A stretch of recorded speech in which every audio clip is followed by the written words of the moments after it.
बच्चों को बुलाया, अधिकारी के सामने लेकर के आए। अधिकारी ने पूछा, ये बताओ आपके गांव में चोरी हुई, आप लोगों को पता है? तो एक ने कहा यस। तो आप जानते हैं कि चोरी हुई और पूरे गांव को लूटा गया, कितने लोग थे ये भी तो पता होगा तुम तीनों को। ये जानते हो कि डकैती हुई, सब लूट गया, तो ये भी पता होगा कि कितने लोग थे। तो दूसरे ने कहा we are 3। अच्छा, तुम तीनों लोगों ने मिल करके पूरे गांव को लूट लिया, जेल जाओगे, बर्बाद हो जाओगे, जिंदगी भर वही चक्की पीसनी पड़ेगी। तीसरे ने कहा डोंट वरी, ले चलो। खामखा जाकर के जेल में पड़ गए। किसी भी प्रकार का अहंकार जो होता है बंधन में डालने वाला।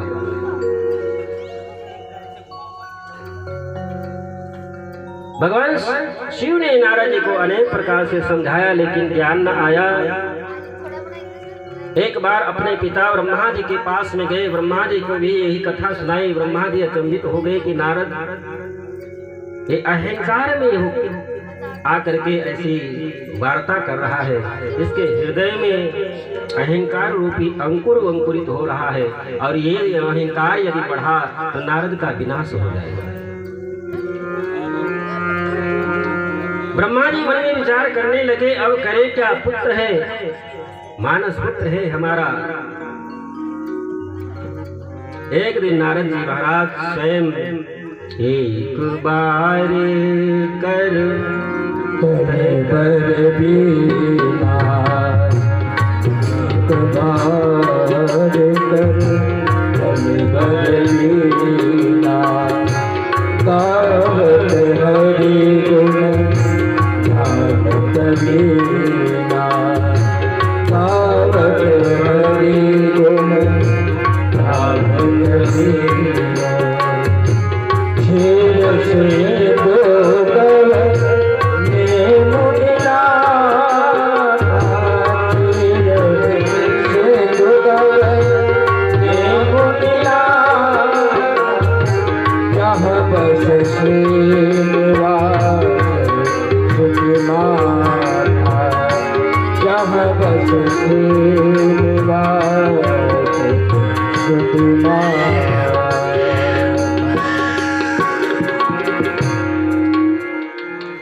एक बार नारद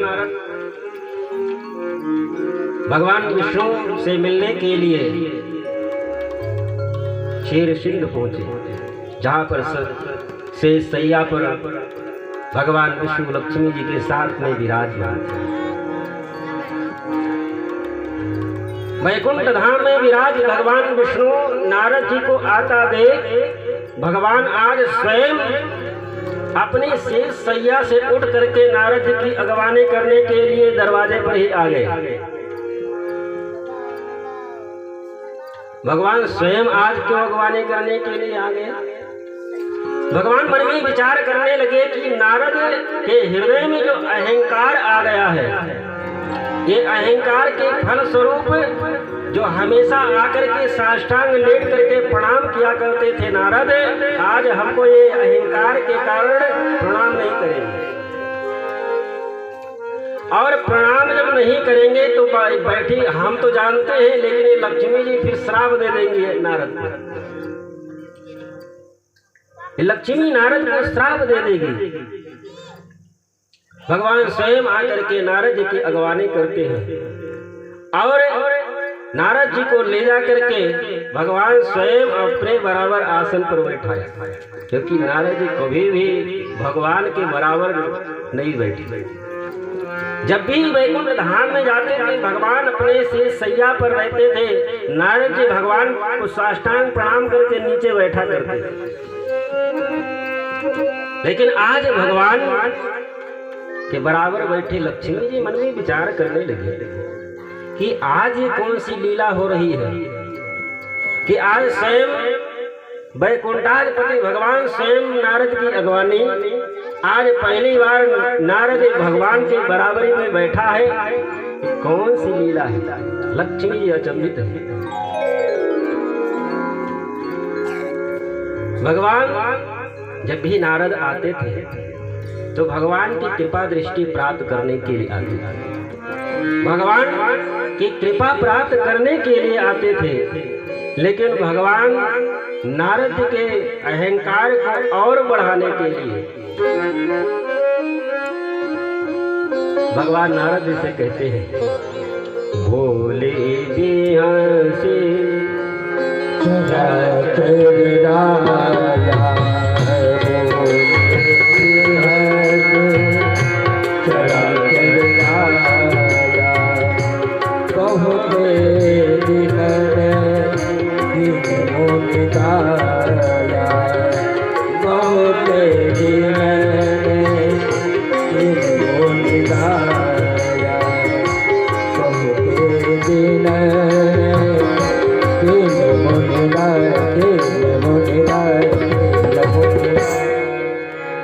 भगवान नारद जी का अहंकार बढ़ाने के लिए और प्रशंसा करने लगे।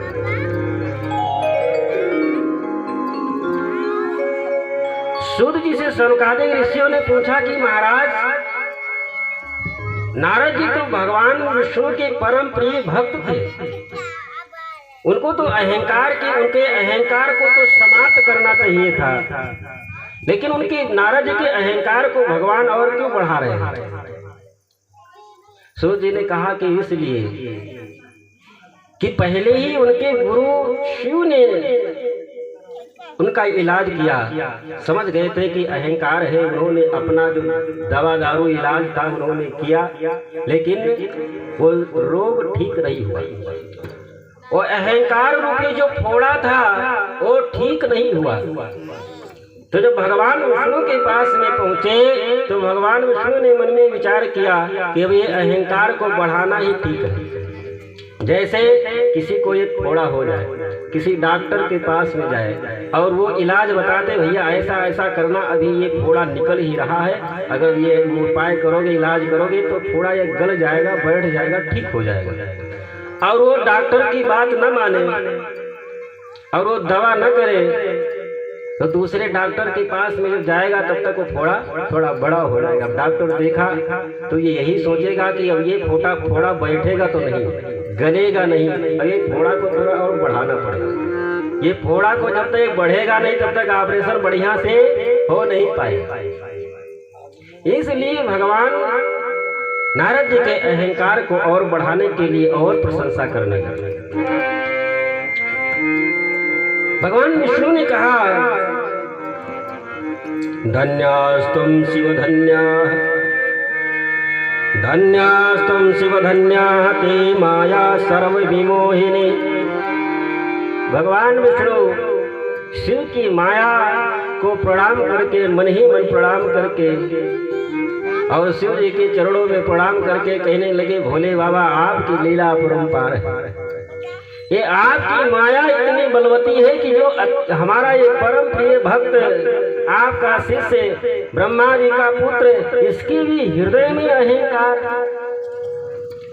धन्यास्तुम शिव धन्याः ते माया सर्व विमोहिनी। आपकी माया का पार पाना बड़ा कठिन है। नारद जी से पुनः भगवान विष्णु कहते हैं कि आप नैष्ठिको ब्रह्मचारित्वं ज्ञान वैराग्यवान सदा, कथम काम विकारी स्यात् जन्मना विकृता शुभि। आप तो जन्म से ही वैराग्यवान हैं, आपका काम क्या बिगाड़ सकता है? आप तो नैष्ठिकी ब्रह्मचारी हैं, जन्म से ही ब्रह्मचारी हैं, आप जन्म से ही आप ज्ञानवान हैं, आपका काम क्या बिगाड़ सकता है? आपका जो कोई नाम स्मरण करे उसका कुछ काम नहीं बिगाड़ सकता है। आप तो स्वयं नारद हैं, आपका काम क्या बिगाड़ सकता है? नारद जी अभिमान के वशीभूत होकर के भगवान से कहते हैं कि प्रभु, नारद कहे सहित अभिमान कृपा तुम्हारे सकल भगवान रद करे सही दया बिहारा कृपा तुम्हारे सकल भगवान कृपा तुम्हारे सकल भगवान कृपा तुम्हारे सकल भगवान। ऐसा कहकर के नारद भगवान को प्रणाम भी नहीं किया, न आते समय प्रणाम किए न जाते समय प्रणाम किए। अहंकारी व्यक्ति का सबसे बड़ा विनाश का कारण यही है कि अहंकारी अपने को ही सर्वश्रेष्ठ मान बैठता है। इसी कारण उसका विनाश हो जाता है। जो आते जाते दोनों समय भगवान के चरणों में लेट करके प्रणाम किया करते थे नारद, आज अहंकार के कारण भगवान को ना आए तो प्रणाम किए, ना जाते समय प्रणाम किए। वैकुंठ धाम से जब नारद जी चले तो भगवान ने अपनी माया का विस्तार किया। बिरचो मगमहु नगर के ही सतजो जन विस्तार निवास पुरते अधिक विविध प्रकार। वैकुंठ धाम से भी सुंदर, स्वर्ग से भी सुंदर नगर का निर्माण भगवान ने रास्ते में किया। नारद जी ने देखा कि इतना सुंदर नगर, शायद मैं वैकुंठ धाम ही वापस लौट करके तो नहीं आ गया, और ये नगर मैं पहली बार देख रहा हूं। नारद ये जान करके भी कि तीनों लोकों में भ्रमण करने वाले नारद जी आज जब पहली बार इस नगर को देख रहे हैं, जाते समय नगर नहीं था, लौटते समय ये सुंदर नगर, तो इतने से तो कम से कम ज्ञान हो जाता कि ये भगवान की कोई माया है। लेकिन भगवान की माया इतनी बलवती है कि बुद्धि को इतना कुंठित कर देती है कि वो जैसा चाहती है वैसा ही नचाती है। भगवान शिव की माया जैसा चाहती है वैसा ही नचाती है। नीचे उतर करके जाकर के किसी से पूछे, भैया ये कौन सा नगर है? ये श्रीनिवास है महाराज, यहाँ के महाराजा शिवनिधि महाराज हैं। उनकी बेटी का विवाह है, स्वयंवर है, सब बड़े बड़े राजा महाराजा सब आएंगे, इसलिए नगर को सुंदर सजाया जा रहा है। हम लोग व्यवस्था कर रहे हैं, सुंदर नगर का सजावट कर रहे हैं। उनकी बेटी का कल स्वयंवर है। अच्छा, नारद जी ने कहा कि कल बेटी का स्वयंवर है तो मैं संत हूँ, तो उनकी बेटी को चल करके आशीर्वाद दे ही दूं, इतना तो हमारा कर्तव्य बनता ही है। नारद जी नगर में प्रवेश किए। वहां के महाराज जो थे ले जाकर के सिंहासन पर बैठाए और अपनी बेटी को लेकर के आए। विश्व सुंदरी, इतनी सुंदर कन्या तो आज तक मैंने पहली बार देखा है। नारद जी विचार करने लगे, लेकिन श्रीनिधि महाराज ने बेटी से प्रणाम नहीं कराया। नारद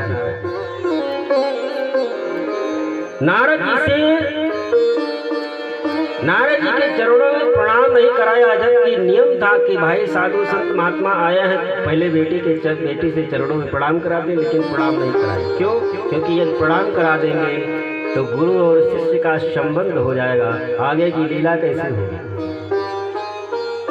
आनि दिखाई नारद भूपति राजकुमार, लेकर के आए दिखाए। महाराज आप इसके गुण दोष को बताएं, कल इसका स्वयंवर है, इसको पति कैसा मिलेगा। हाथ देखे, हाथ की रेखा ये बता रहे थे कि उसी के साथ में ब्याही जाएगी जो त्रिलोक विजयी होगा। ये उसी के साथ में इसका विवाह होगा जो तीनों लोकों का मालिक होगा। ये उसी के साथ में विवाही जाएगी जो तीनों लोकों का पूजनीय होगा। नारद जी इसका उल्टा समझ गए कि जिसके साथ में विवाह कर लेगी वो त्रिलोक विजयी हो जाएगा, और ये जिसके साथ में विवाह कर लेगी वो तीनों लोकों में पूजनीय हो जाएगा, और ये जो जिसके साथ में विवाह कर लेगी वो तीनों लोकों का मालिक हो जाएगा। नारद जी मन में विचार करने लगे कि ऐसी सुंदर कन्या तो आज तक मैंने देखी नहीं। मैं वैकुंठ में जाता हूँ, ऐसी सुंदर, इतना सुंदर तो लक्ष्मी जी भी नहीं है। मैं कैलाश पर्वत पर जाता हूँ, इतनी सुंदर तो मैया पार्वती जी भी नहीं है, और हमारी माँ तो सरस्वती भी नहीं है। इतनी सुंदर तो मैं आज पहली बार देख रहा हूँ। इसके साथ में यदि हमारा विवाह हो जाता तो हमारा भी जीवन सफल हो जाता। ये पूरा जीवन बीत गया माला जपते जपते, ये बीड़ा पर तान दे करके नारायण नारायण करते करते, और ये विवाह हो जाता है। इसके साथ में मैं भी त्रिलोकपति हो जाता, मैं भी त्रिलोक विजयी हो जाता। लेकिन ये विवाह करेगी कैसे हमको हमारे साथ? हम तो ये दाढ़ी जटा जूट और ये बीड़ा पर तो इतनी सुंदर कन्या, राजकन्या हमारे साथ विवाह करेगी नहीं। इसके लिए कल राजकुमार लोग आएंगे, स्वयंवर होगा, उसके लिए तो सुंदर रूप चाहिए, और सुंदर रूप क्या हमारा तो ये दाढ़ी जटा जूट पर तो विवाह करेगी नहीं। और दूसरे मान लीजिए ये कह दिया जाए कि हाँ सभी राजकुमार आपस में लड़े और जो सबको पराजित कर देगा उसके साथ में विवाह होगा, तो आज तक तो हम किसी से लड़ाई झगड़ा भी नहीं कि हम युद्ध कहाँ से कर पाएंगे। अब ये कन्या मिले तो मिले कैसे? नगर के बाहर आकर के विचार करने लगे, मन में विचार करने लगे। नारद जी मन में विचार किए, सौंदर्यम सर्वनारीणाम, सौंदर्यम सर्वनारीणाम प्रियम भवति सर्वथा। स्त्रियों को सौंदर्य ही सबसे अच्छा लगता है, और तीनों लोगों में सबसे सुंदर हमारे इष्ट देव भगवान विष्णु ही है, और उनसे सुंदर तो कोई तीनों लोकों में है नहीं। शास्त्र में ऐसा कहा गया है, कन्या वरयते रूपम माता वित्तम पिता गुणम बांधवा कुलम इच्छन्ति मिष्ठान मित्रे जनाः। कन्या वरयते रूपम, कन्या उसी वर के साथ में विवाह करना चाहती है जो सबसे सुंदर हो। हर कन्या चाहती है कि सुंदर वर की प्राप्ति हो, तो कैसा भी हो, उसके पास धन संपत्ति हो, वैभव नहीं देखती, सबसे पहले ही वो यही देखती है कन्या वरयते रूपम, वो रूपवान हो। और कन्या की जो माता होती है उसके मन में हमेशा, जब से कन्या का जन्म होता है तब से उसके मन में यही रहता है माता वित्तम। माता यही सोचती है कि जो हमारे कन्या का वर हो उसके पास में अपार धन संपत्ति वैभव हो। कन्या वरयते रूपम माता वित्तम पिता गुणम। और पिता हमेशा यही सोचता है कि हमारे कन्या को ऐसा वर मिले जो हर प्रकार से गुणी हो, जिसका सम्मान पूरे क्षेत्र में हो, जिससे मेरा भी कोई, मैं भी निकलूं तो लोग कहें कि ये फला का ससुर जा रहा है। हर पिता यही चाहता है।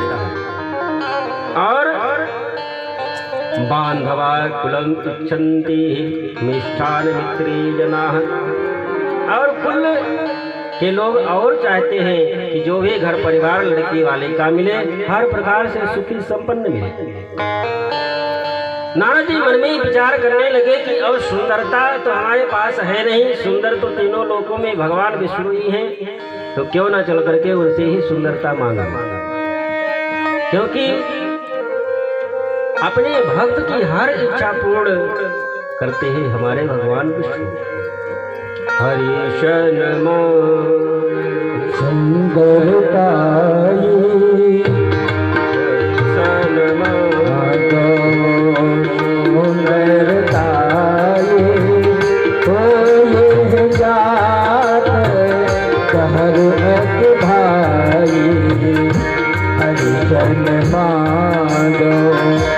सुंदरता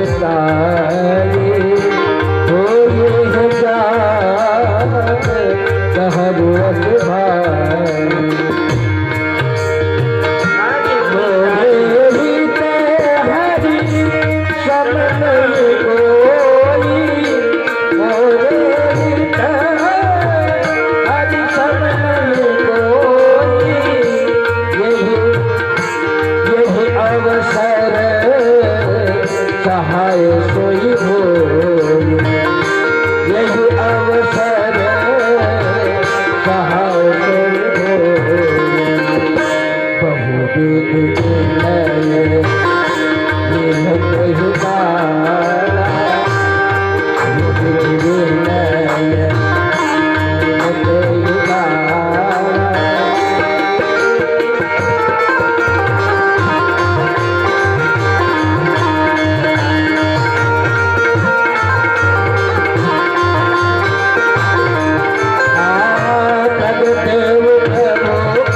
जी उस कन्या को देख करके, विश्वमोहिनी देख करके ऐसे काम के वशीभूत हो गए।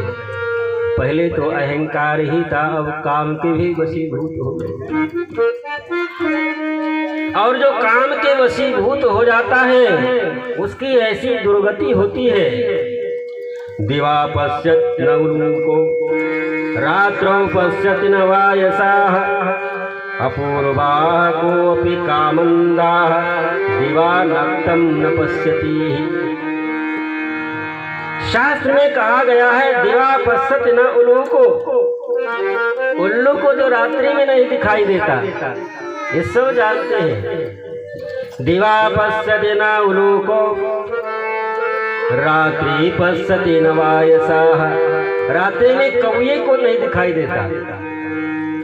लेकिन जो कामांध व्यक्ति होता है, जो काम के वशीभूत हो जाता है, उसको अपूर्वाः कोऽपि कामन्धाः दिवा नक्तं न पश्यति, उसको रात और दिन दोनों में दिखाई नहीं पड़ता। कामांध व्यक्ति को रात दिन दोनों में नहीं दिखाई पड़ता। वो अपने कामना की पूर्ति करने के लिए वो ये नहीं देखता कि दिन है या रात्रि। और कामांध व्यक्ति ऐसा हो जाता है, उसका विवेक ही भ्रष्ट हो जाता है, उसका ज्ञान ही समाप्त हो जाता है। विवेक भ्रष्टानां भवति विन्नपाता सता मुखाः। जो नारद हमेशा भगवान से भक्ति भावना की याचना किया करते थे, भगवान की भक्ति प्राप्त करने के लिए हमेशा जिनका भजन पूजन किया करते थे, आज काम के वशीभूत हो करके आज उस प्रभु से नारद जी सौंदर्य रूप मांग रहे हैं। क्यों? क्योंकि विवाह करना। भगवान भी बड़े दयालु। नारद जी स्मरण किए, भगवान वहीं पर प्रकट हुए। नारद ये इस तरह से चेहरा उदास, मुख पर मलिनता कारण। नारद जी ने कहा कि अब आप से प्रभु क्या छुपाना, आपसे मैं कैसे झूठ बोलूं, आप तो सभी जानते ही हैं। हाँ हाँ बताओ तो बात क्या है। नारद जी ने कहा कि अब हमारी भी इच्छा है कि मैं विवाह कर लूं। भगवान विष्णु ने कहा है वह बहुत अच्छी बात, विवाह कर लीजिए, हमसे जो सहयोग चाहते हो आज्ञा करो। नारद जी ने कहा स्वरूपम देहि मे नाथ, स्वरूपम देहि मे नाथ सेवकोऽहं प्रियस्तवाः। मैं आपका परम प्रिय शिष्य हूँ, मैं आपका परम प्रिय सेवक हूँ। स्वरूपम देहि मे नाथ, आप अपना स्वरूप हमको दे दीजिए जिससे मैं उस विश्वमोहिनी से विवाह कर सकूं। भगवान मन में विचार करने लगे कि मान लीजिए, चलो नारद जी की बात मान करके मैं अपना ये रूप इनको दे दूं। विश्वमोहिनी के गले में वरमाला डाल देने के साथ में विवाह हो जाए। विवाह होने के बाद में तो ऐसा है नहीं कि ये हमारा स्वरूप ये हमेशा धारण किए रहेंगे, हमको अपना स्वरूप तो भैया वापस लेना ही है। और जब हम अपना स्वरूप वापस ले लेंगे तो ये कि क्या दुर्गति होगी, ये कभी नहीं सोचे। नारद जी को तो कम से कम ये तो मन में विचार करना चाहिए।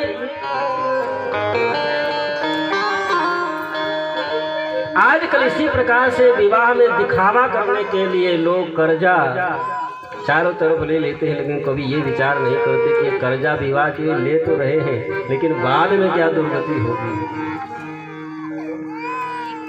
नारद जी मन में, नारद जी से भगवान ने कहा ठीक है, आप चाहते हैं हमारा स्वरूप तो हम आपको देंगे। भगवान मन में विचार करने लगे यदि मैं स्वरूप अपना दे भी दूं तो विवाह कितने दिन तक बना रहेगा, वैवाहिक संबंध ये तो नारद जी ही जाने। भगवान मन में विचार किए कि ये आज भगवान शिव की माया वशीभूत होकर के इनके अंदर अहंकार आया। अहंकार के फलस्वरूप आज ये उस विश्वमोहिनी को देख करके काम के वशीभूत हो गए। इनको ज्ञानहीन का काम के वशीभूत होने के कारण इनका ज्ञान समाप्त हो गया है। इनको ज्ञान ही नहीं रहा कि हमारा जीवन किस लिए, हमको करना क्या है, धर्म क्या है, अधर्म क्या है, ये सब कुछ भूल चुके हैं। अभी तो ये कह रहे हैं कि हमको विवाह करना है, लेकिन जब भगवान शिव की माया के जब अपना पर्दा हटाएगी, यदि मान लीजिए अपना रूप दिए विवाह भी हो गया और भगवान शिव की जब माया अपनी पर्दा हटाएगी तो इनकी फिर क्या गति होगी। भगवान ने कहा, नारद आप हित की बात कर रहे हैं, लेकिन मैं तुम्हारा पूर्व हित करूंगा। आप ये कह रहे हैं कि आप अपना रूप हमको दे दीजिए जिससे हमारा हित हो जाए, हमारा विवाह हो जाए। भगवान ने कहा आप हित की बात करते हैं, मैं आपका परम हित करूंगा। स्वादेशं मुने गच्छ करिष्यामि हितं तव। नारद तुम अपने कार्य के लिए जाओ, मैं तुम्हारा हित ही करूंगा, तुम्हारा अहित नहीं करूंगा। भगवान ने मन में विचार किया, यदि आज मैं नारद को सुंदर बना देता हूँ तो ये पूरे जिंदगी के लिए फिर बंदर बन जाएंगे। यदि मैं आज इनको सुंदर बना दिया तो पूरे जीवन के लिए ये बंदर बन जाएंगे, और यदि मैं आज इनको थोड़ी देर के लिए बंदर बना देता हूँ तो ये पूरे जीवन के लिए फिर सुंदर बन जाएंगे। नारी विवश नर सकल गोसाई, नाचै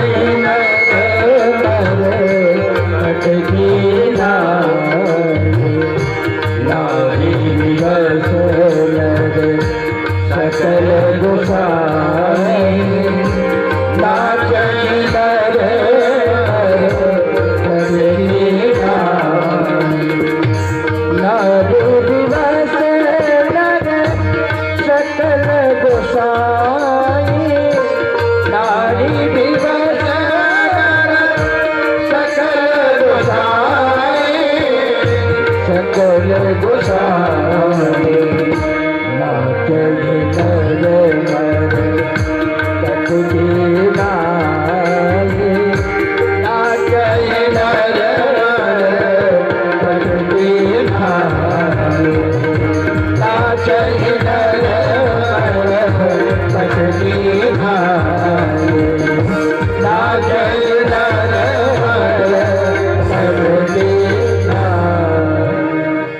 भगवान ने मन में विचार किया कि आज मैं यदि नारद को बंदर बना दूंगा तो जीवन के लिए भी इनकी सुंदरता बढ़ जाएगी।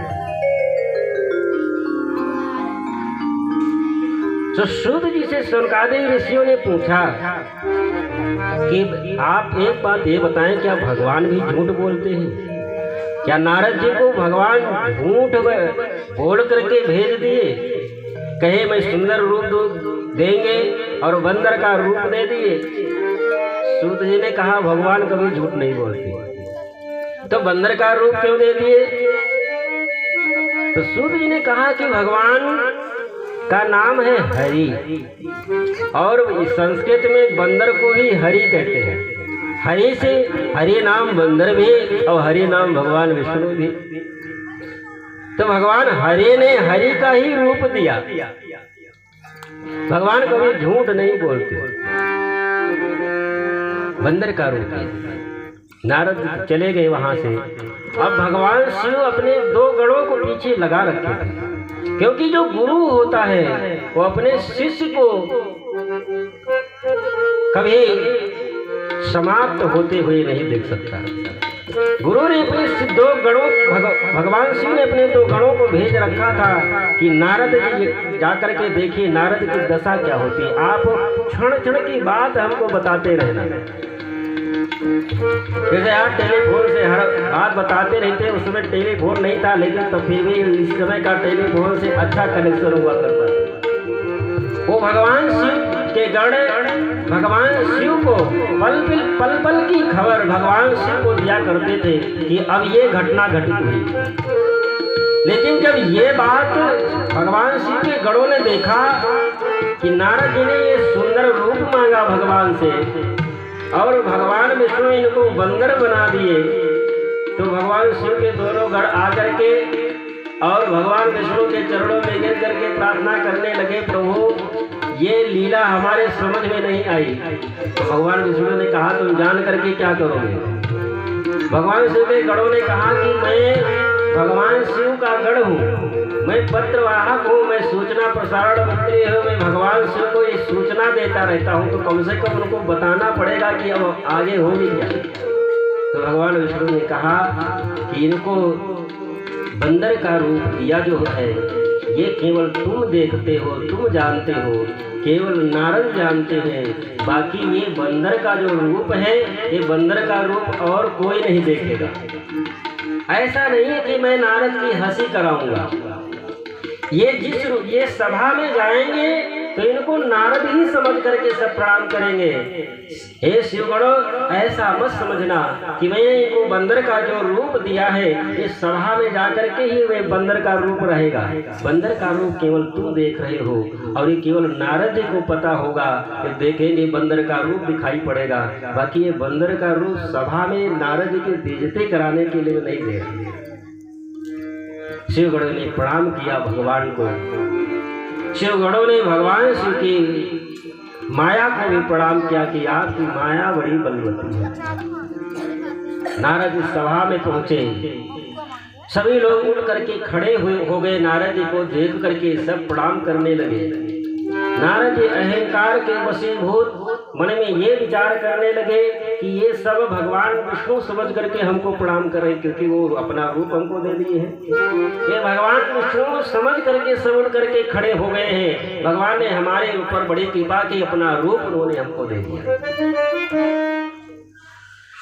जाकर के सभा में विराजमान हुए और नारद जी मन में विचार कर रहे हैं कि अब भगवान अपना रूप दे ही दिए हैं तो ये विश्व मोहिनी हमारे ही गले में वरमाला डालेगी।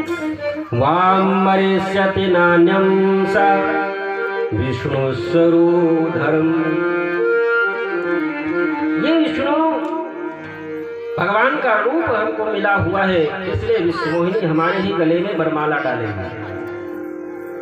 लेकिन भगवान शंकर के जो दो गण पीछे बैठे हुए थे, वो भगवान नारद की ये दुर्गति उनको बर्दाश्त न हुई तो बेचारे पीछे से बोल दिए, बाबा पश्य नारद रूपम ही।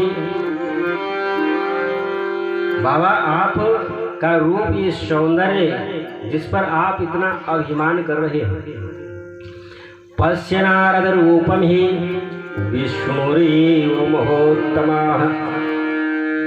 आप ये समझ रहे हैं कि ये हमको भगवान विष्णु का रूप सौंदर्य हमको मिला हुआ है। इस अहंकार में आप बैठे कि विश्व मोहिनी आएगी हमारे गले में वरमाला डालेगी। लेकिन महाराज मुखम तु वानरस्येव विकटम च भयंकरम। भगवान के शिव के गणों ने कहा कि आपका ये स्वरूप भगवान विष्णु ने बंदर का दिया है और वो भी विकट देखने में लग रहा है। ये विकट भयंकर रूप बंदर का देख करके भगवान विष्णु ने आपको भेजा है, आपके गले में वो विश्व मोहिनी वरमाला नहीं डालेगा। लेकिन काम के वशीभूत हुए नारद भगवान शिव के गणों की बात को समझ नहीं पाए। भगवान शिव के गणों की बात को समझ नहीं पाए, तब तक विश्व मोहिनी वरमाला लेकर के अपने सखियों के साथ में सभा में आई घूमती हुई, किसी के गले में वरमाला न डाली। तब तक स्वयं पार्वती परमेश्वर परमात्मा भगवान विष्णु राजकुमार का रूप धारण करके आए सभा में, और वो विश्व मोहिनी भगवान विष्णु के गले में वरमाला डाली और भगवान विश्व मोहिनी को लेकर के चले गए। धर्म पतन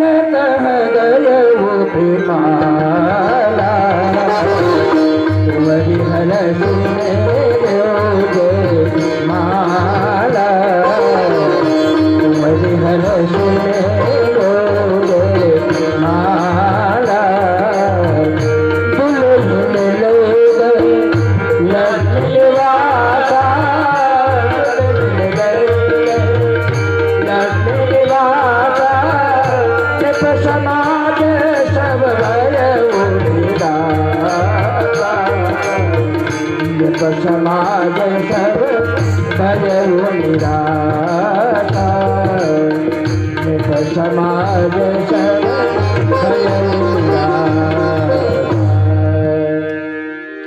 जब भगवान विश्वमोहिनी को लेकर के चले गए, सभा से बाहर निकल करके आए, तो अपने चेहरे को नारद जी जब पानी में देखे, शीशा तो था नहीं, बाबा कभी जिंदगी में शीशा देखे नहीं, तो संत थे, शीशा कंघी की क्या जरूरत। लेकिन ये विकट भयंकर रूप देख करके नारद जी की क्रोध का ठिकाना नहीं रहा। इतना क्रोध आया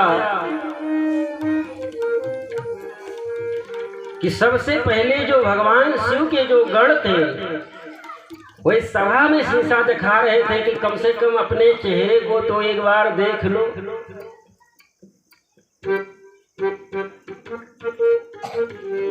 उन्हीं को सबसे पहले नारद जी ने श्राप दे दिया। इवाम महोपहासं वै, इवाम महोपहासं वै चक्रतुर्ब्राह्मणस्य भवेतां रक्षसौ विप्राः वीर्यजौ वै तदाकृतिः।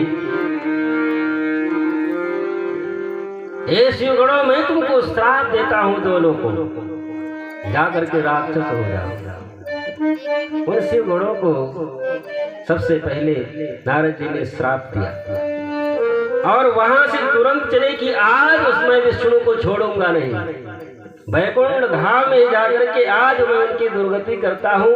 पूरा जीवन व्यतीत कर दिए भजन करते करते, नारायण का जाप करते करते। आज एक छोटी सी उनसे बात, मैंने छोटी सी चीज मांगी, थोड़ी देर के लिए उनका रूप सौंदर्य मांगा, वो भी जैसे मैं था वैसे ही कम से कम रहने देते। ये रूप बंदर का रूप देने की फिर क्या आवश्यकता पड़ी थी। क्रोधित होकर के नारद जा ही रहे थे, कौतुकी भगवान नारायण रथ पर सवार और विश्वमोहिनी, एक तरफ विश्वमोहिनी बैठी है, एक तरफ लक्ष्मी जी बैठी हैं, बीच में भगवान विष्णु बैठे हैं और नारद सामने से जा रहे थे। नारद जी ने देखा भगवान विष्णु मुस्कुरा रहे।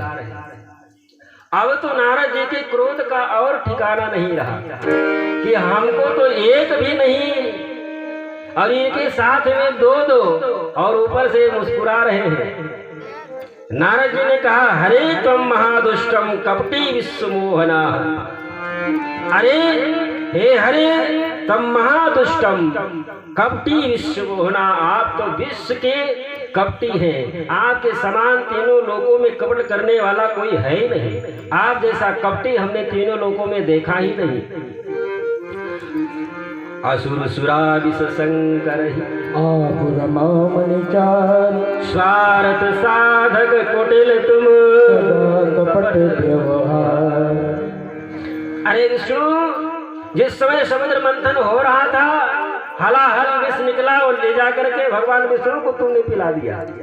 और जब लक्ष्मी जी निकली उनको अपना अर्धांगिनी बना लिया। कौस्तुभ मणि मिली उसको आपने कंठ में धारण कर लिया। और तुम्हारे जैसा कुटिल, तुम्हारे जैसा स्वार्थी तो आज तक ऐसा व्यवहार करने वाला हमने संसार में देखा नहीं। भगवान को गालियां के ऊपर गाली देते जा रहे हैं। नारद जी कहते हैं कि मैं आपको श्राप देता हूँ। कृते व्याकुलम विष्णु, कृते व्याकुलम विष्णु मम करसी विमोहकाः अन्वकरसी स्वरूपेण येन कपटाय कारयति। जिस प्रकार से स्त्री को प्राप्त करने के लिए मैं व्याकुल था, स्त्री के लिए मैं व्याकुल हुआ हूँ, उसी प्रकार से मैं श्राप देता हूँ। आपको भी स्त्री के वियोग में आपको भी भटकना पड़ेगा। आपको भी स्त्री के वियोग में आपको भी इसी प्रकार से कष्ट उठाना पड़ेगा।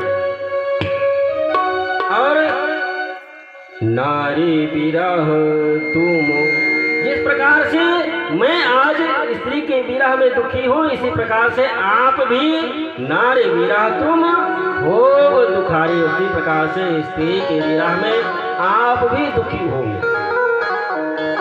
त्वं स्त्री वियोगजं दुःखं लभस्व पर दुःखदाः, मनुष्य गतिका प्रायो भावज्ञान विमोहिताः।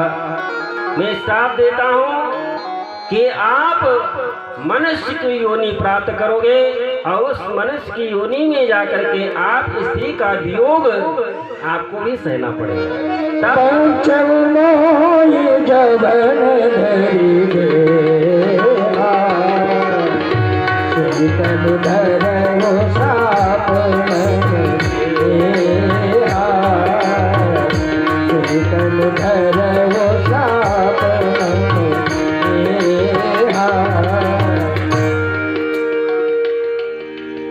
नारद जी ने कहा तब आपको ज्ञान आएगा कि स्त्री का वियोग एक कितना कष्टकारी होता है। आपको वैसे ज्ञान तो आएगा नहीं। आप भी मानव का शरीर धारण करके स्त्री के वियोग में आप भी इसी प्रकार से दुखी होंगे जिस प्रकार से मैं आज दुखी हो रहा हूँ। और तीसरा श्राप मैं दे रहा हूँ, यन्मुखं कृपान में त्वमेव भवन्ति सहायिनः। ये जो विकट भयंकर बंदर का रूप जो आपने हमको दिया है, यही बंदर आपकी कब सहायता करेंगे। कपिया पित तुम कीन हमारी, कपिया पित तुम कीन हमारी, करी हरि दीस सहाय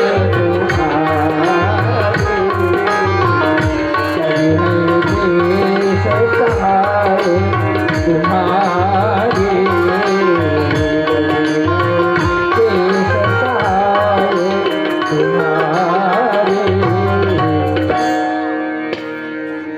भगवान को नारद जी श्राप दे दिए। तब भगवान शिव ने अपनी माया का आवरण जब हटाया, जब हरि माया दूर निवारी, नहीं था रमा न राजकुमारी। भगवान शिव ने अपनी माया का आवरण जब हटाया तो भगवान विष्णु के पास में ना तो वो विश्व मोहिनी थी और न लक्ष्मी जी थी। अकेले भगवान विष्णु रथ में बैठे मुस्कुरा रहे थे।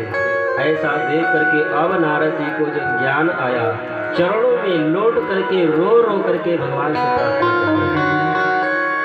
देखो मम श्राप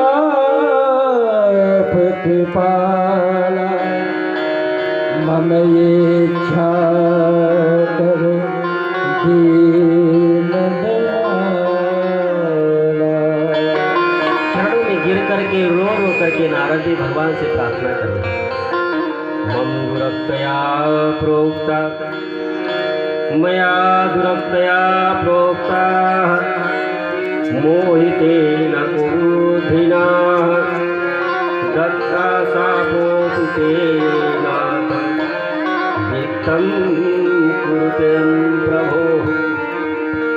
नारद कहने लगे, प्रभु हमने आपको बहुत कटु कटु वचन कहे, बहुत गालियाँ मैंने आपको सुनाई है और ऐसे ऐसे कटु वचन हम आपको कहे हैं। ऐसे कटु वचन तीनों लोगों में आज तक आपको कभी कोई कहा ही नहीं हो।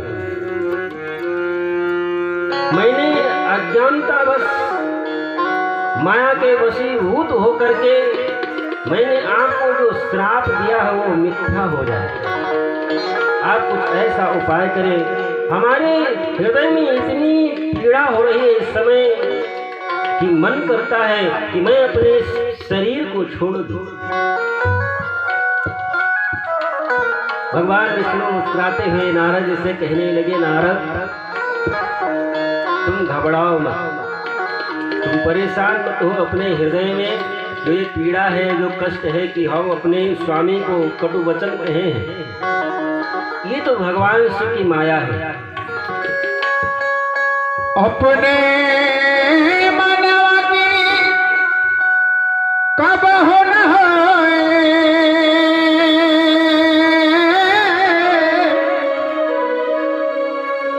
अपने मनवा की कब हो न होए,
लाख मनाए देवी देवता, लाख करे चतुराई,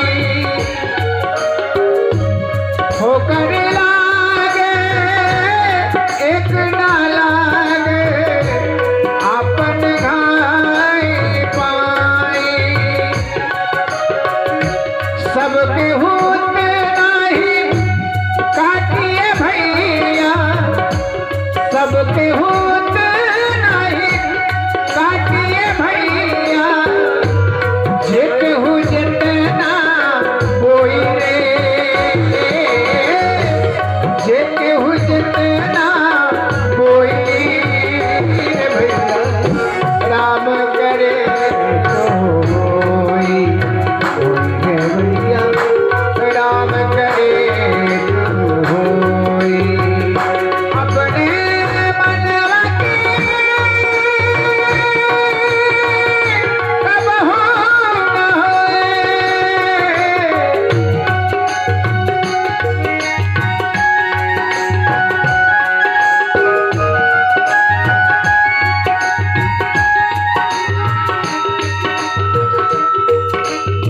आप लोग मजाक कर रहे हैं, बैठे हैं 3-3 लोग, एकदम बिल्कुल मजाक कर रहे हैं साउंड से। हम लोग कल कुछ बोले तो आप एकदम बिल्कुल लापरवाही कर रहे हैं। यहाँ पर केवल ऑपरेटर समझ रहे हैं ना? रहेगा नहीं, केवल ऑपरेटर रहेगा बस, ऑपरेटर के अलावा कोई नहीं रहेगा। आप लोग जितना सस्ता समझ रहे हैं कि लोग गाने वाले आ गए हैं कबाड़ पता नहीं कहाँ से, ये गलत बात है। मेहनत लगता है हटा गाने में। दीजिए भैया, केवल ऑपरेटर रहेगा वहाँ पर। अपने को कुछ मिल ही नहीं रहा है आवाज, पता नहीं कहाँ पे आ रहा है आवाज, बैकिंग कुछ समझ में आ रहा है। राम न जाने नाच जगत में, राम ही सुख दुख बाटे, ओ राम ही सुख दुख बाटे, केहू के भाग में फुलवा ही फुलवा, केहू के भाग में काटे, राम की माया राम ही जाने, राम की माया राम ही जाने, और न जाने कोई रे,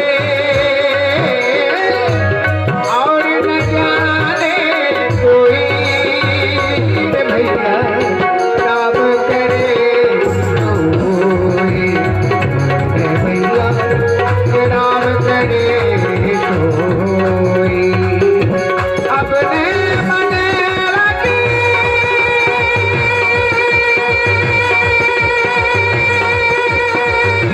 कब हो न होए, अपने मन रखी कब हो न होए, लाख जतन करे कोई, लाख जतन करे कोई रे भैया, राम करे कोई रे भैया, राम करे कोई रे भैया, राम करे कोई, राम करे कोई। भगवान से अनेक प्रकार से प्रार्थना करते हैं नारद जी। भगवान से कहने लगे, मैं दुर्वचन कहे बहु तेरे, बहुत प्रकार से मैं आपको कटु कटु भाषा कही, गालियां दी, हमारे हृदय में बड़ा कष्ट है। भगवान विष्णु ने कहा कि इस कष्ट का निवारण होने का केवल एक ही साधन है, एक ही उपाय है। त्यक्त्वा सर्व संशयं सर्व, त्यक्त्वा सा संशयं सर्व, गायन शंकर सद्यसा। हमेशा आप ये जो संशय आपके हृदय में बैठ गया है कि मैंने भगवान को गाली दी है, संशय मन से निकाल दो और करो क्या, गायन शंकर सद्यसाह, निरंतर भगवान शिव के नाम का स्मरण करो, भगवान शिव का स्मरण करो। और सतम नाम शिव स्तोत्रम सदा नान्यमतिम जपाः। जो भगवान शिव का जो शतनाम है, 100 नाम का जो स्तोत्र है, उसका आप पाठ करोगे, उसका ध्यान करोगे, गायन करोगे, तो आपके हृदय में जो वेदना है, हृदय का जो कष्ट है, आपके हृदय में जो वेदना और कष्ट है, इसका निवारण भगवान शिव के 100 नाम के जपने से समाप्त होगा। और कोई साधन और कोई व्यवस्था नहीं है। भगवान ने उपाय बताया। नारद जी भगवान शिव के सतनाम का जाप करते हुए अपने पिता ब्रह्मा के पास गए। सारी घटना बताई कि आज भगवान शिव की माया से ऐसी ऐसी हमारी दुर्गति हुई।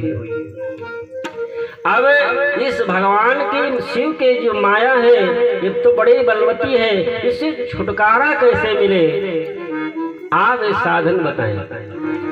ब्रह्मा जी ने कहा, भगवान शिव की माया से छुटकारा पाने का केवल एक ही साधन है, एक ही उपाय है, वो है शिवे भक्ति, शिवे भक्ति, शिवे भक्ति भवे भवे। वो केवल भगवान शिव की भक्ति ही करना है, जिससे भगवान शिव की माया से छुटकारा पाया जा सकता है। शिवे भक्ति, शिवे भक्ति, शिवे भक्ति भवे भवे, अन्यथा शरणं नास्ति तमेव शरणं मम। भगवान शिव का निरंतर स्मरण करते हुए और उन्हीं से प्रार्थना करें कि हम आपके शरण में हैं, आप ही हमारी हर प्रकार से रक्षा करें। और ब्रह्मा जी नारद जी से कह रहे हैं, बता रहे हैं उपाय कि जिससे हर प्रकार से सुख शांति समृद्धि प्राप्त हो। भगवान की माया कभी नरक में ढकेलने का प्रयास न करे, उसके लिए एक साधन और है। वो क्या है? लिंगे प्रतिष्ठिताः शंभो, लिंगे प्रतिष्ठिताः शंभो, भुक्ति मुक्ति प्रदायकाः, लिंग वेदोर्महादेवी, लिंगम साक्षात् महेश्वरः। भगवान शिव लिंग की स्थापना करके और निरंतर उनका ध्यान पूजन, भगवान शिव जिस पर विराजमान होते हैं अर्घा, उसका स्वयं साक्षात महादेवी पार्वती मान करके उनका पूजन स्मरण करें। और ऊपर शिवलिंग विराजमान है, उन्हीं को साक्षात परमेश्वर परमात्मा मान करके निरंतर जो ध्यान पूजन करता है, जो इस प्रकार शिव का पूजन करता है, वो हर प्रकार से उसके दुखों का निवारण होता है। ब्रह्मा जी कहते हैं, नारद जो लक्ष्मी प्राप्ति की कामना से जो भगवान शिव की आराधना करना चाहता है, जो लक्ष्मी की प्राप्ति की कामना करके जो शिव की आराधना करना चाहता है, वो भगवान शिव की आराधना कमल के पुष्प चढ़ा करके करे। कमल का पुष्प और गन्ने का रस और शहद से रुद्राभिषेक करे और कमल के पुष्प को चढ़ाए, तो भगवान शिव हर प्रकार से उसको धन्य धान्य से संपूर्ण कर देते हैं। और अगर कोई रोगी रोग से कई वर्षों से कष्ट पा रहा है, रोग निवारण के लिए उसके लिए उपाय ब्रह्मा जी नारद जी से बता रहे हैं। रोग निवारण का उपाय है कि कुशोदक द्वारा कुश को पीस करके जल में मिला करके और वो जो जल से रुद्राभिषेक करे या करवाए या स्वयं जाकर के भगवान शिव को कुशोदक चढ़ाए, कुश मिला हुआ जल भगवान शिव को चढ़ाया जाए, तो हर प्रकार की रोग बीमारी का निवारण हो जाता है। यदि कठिन से कठिन बीमारी है जिसका निवारण नहीं हो रहा है, जो दवा काम नहीं कर रही है, भगवान शंकर शिव को रोज प्रतिदिन जाकर के कोई दिन नहीं देखना। आप लोग दिन पकड़ लेते हैं कि आज सोमवार है तो आज भगवान शिव का दिन, मंगलवार को हनुमान जी का दिन, गुरुवार को भगवान विष्णु का दिन, शुक्रवार को संतोषी माता है, पता नहीं कहाँ से माता आई, तो कहीं शास्त्र पुराण में जिनका वर्णन नहीं माता जी लोग बना ली। शनिवार को हनुमान जी और शनिदेव, ये केवल हम लोग अपने से बना बैठे। क्या सोमवार को भगवान शंकर मंदिर छोड़ करके भाग जाते हैं? वो कहते हैं कि भैया सोमवार के अलावा हम और दिन मंदिर में नहीं मिलेंगे, और दिन मत आना, केवल सोमवार को आना। क्या मंगलवार को छोड़ करके और दिनों में हनुमान जी मंदिर में नहीं रहते, छोड़ करके चले जाते? केवल ये हम लोग प्रतिदिन ना करें वो काम, इसलिए अपने सहूलियत के लिए बना लिए, अपनी सहूलियत के लिए। सबका दिन हम अपने से बांट दिए, देवताओं को भी बांट दिए। ये देवता का ये दिन, ये देवता का ये दिन, हम ही लोग अपना बंटवारा कर दिए भगवान का। सब दिन सब भगवान। जिसके प्रति श्रद्धा हो, जिस भगवान के प्रति कोई भी रूप, भगवान सब एक ही है, वो अनेक रूपों में है। जिसके प्रति आपकी श्रद्धा हो, उस भगवान का नित्य प्रतिदिन पूजन करना चाहिए। कोई दिन किसी के लिए निर्धारित नहीं है। यदि कोई कई वर्षों से रोग से पीड़ित है, दवा काम नहीं कर रही है, तो वो एक काम करे, एक बाल्टी में जल भरे, शंकर जी के मंदिर में जाए, एक लोटा जल चढ़ाए, थोड़ा सा अक्षत डाले, दूसरा लोटा जल डाले, थोड़ा सा अक्षत डाले। इस प्रकार से 11 बार जल चढ़ावे और 11 बार अक्षत डाले, और बेलपत्रे, धूप, दीप, नैवेद्य आदि से 21 दिन तक पूजा कर ले, तो उसके कठिन से कठिन बीमारी उसकी दूर हो जाएगी। एक गारंटी के साथ मैं कहता हूँ, ये प्रायोगिक बात। यदि मृत्यु की सैया पर भी पड़ा होगा, वो उसका भी कष्ट निवारण हो जाएगा। यदि 21 दिन तक ऐसा हो, 11 लोटा जल, 11 बार अक्षत, धूप, दीप, नैवेद्य से यदि शिव की पूजा कर लेता है, तो उसके हर प्रकार के रोग का निवारण हो जाएगा। किसी भी प्रकार का कष्ट हो, हर प्रकार के कष्टों का निवारण यदि 21 दिन तक नियम बना कर लेता है, तो उसका हो जाता है। यदि किसी को पुत्र नहीं हो रहा है, पुत्र की कामना से शिव की आराधना कर रहा है, तो वो आराधना के लिए भगवान शिव को दूध चढ़ाए या दूध से रुद्राभिषेक कराए, और धतूरे का जो पुष्प होता है, भगवान शिव को धतूरे का पुष्प प्रतिदिन चढ़ाए। ऐसा 41 दिन तक यदि करता है, धतूरे का पुष्प चढ़ाता है, दूध चढ़ाता है, तो भगवान शिव निश्चित रूप में उसको पुत्र प्रदान करते हैं। यदि कोई जोशी आकर के आपको बता दिया कि आपका शनि खराब है, आपका राहु केतु खराब है, और शनि और राहु केतु, ये शनि जो होता है, एक बात और बता दे, शनि ये भाग्य आगे कथा भी आएगी, आप लोग सुनेंगे भी। शनि 16 वर्ष के नीचे वाले पर, जिसकी उम्र 16 वर्ष से कम है, और जो भगवान शिव की आराधना करता है, उसका शनि कुछ नहीं बिगाड़ पाता। शनि उससे कोसों दूर रहता है। पहली बात, 16 वर्ष से कम आयु वालों को शनि कुछ नहीं करता। कोई अगर कह रहा है 16 वर्ष से कम आयु वाले के लिए कि शनि गड़बड़ है, तो झूठ बोल रहा है। शिव पुराण में ऐसा लिखा हुआ है कि जो 16 वर्ष से कम उम्र और शिव की आराधना करने वालों को शनि कुछ नहीं करता, उनसे बहुत दूर रहता है। कोई अगर किसी का शनि खराब है, राहु केतु खराब है, तो वो भगवान शिव को जाकर के जल चढ़ाए और साथ में काला तिल चढ़ाए। यदि काला तिल चढ़ाता है, चावल की जगह पर काला तिल चढ़ाता है, तो उसके शनि, राहु केतु जो भी खराब ग्रह है, वो सब शांत हो जाता है।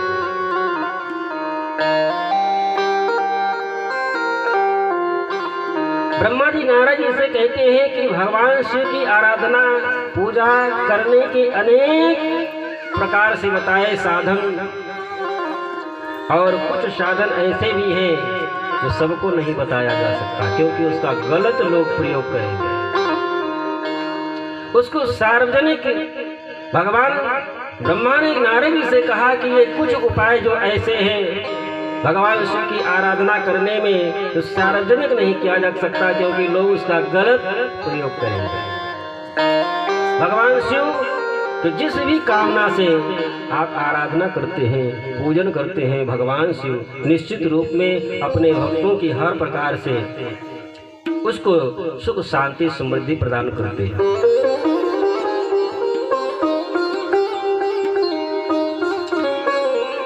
समय लगभग हो गया है, बस संक्षेप में थोड़ी देर और कथा। बहुत संक्षेप में। नारद जी ब्रह्मा जी से फिर प्रश्न करते हैं कि भगवान ये सृष्टि की रचना कैसे की, क्यों की, कारण कौन सा ऐसा बना।